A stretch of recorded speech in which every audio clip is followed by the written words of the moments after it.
The home credit business model that we operate is very different to most other lenders. I mean, it's been around 128 years. It's never made a loss in that time, incidentally. It's probably uniquely close to its customers in that we visit each customer before we make them a loan, and then we call weekly to collect the repayments. So we make about 80 million home visits a year, or put another way, we call on one household in 20 in the UK every single week. There are over 11,500 people covering most of the postcodes in the UK and Ireland.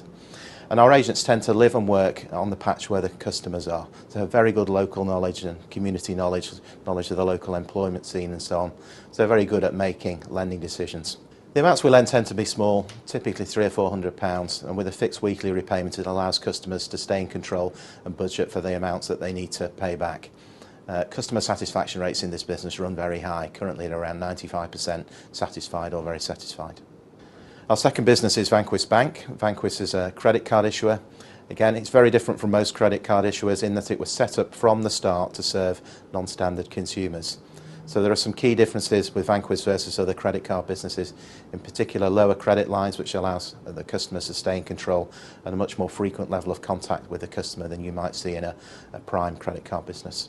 The business has traded very well through previous downturns, and certainly in the early 90s Provident Financial went through that period without profits falling. Provident Financial is very different to most other lenders, and so we've been able to manage through the credit crisis successfully. First of all, we fund our business long but lend short. Our typical home credit loans last for 1 year, and they're funded by bank loans running out over 3 to 5 years. So very different from most lenders who tend to lend long but then fund short term in the money markets. Provident's dividend policy was set at the time of the demerger in the summer of 2007 when our international arm was spun off. That policy is to maintain the dividend at least 63.5p per share, whilst rebuilding cover over the medium term so that our payout ratio is about 80%. So what's the investment case then for holding Provident shares? Well, firstly, the dividend. The dividend has been very stable over time, supported by the relatively solid earnings of the home credit business, which are now growing again.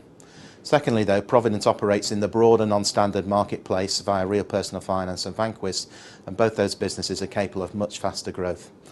So Provident then offers a combination of both income through the dividend, but very good growth prospects, particularly through Vanquis and Real Personal Finance.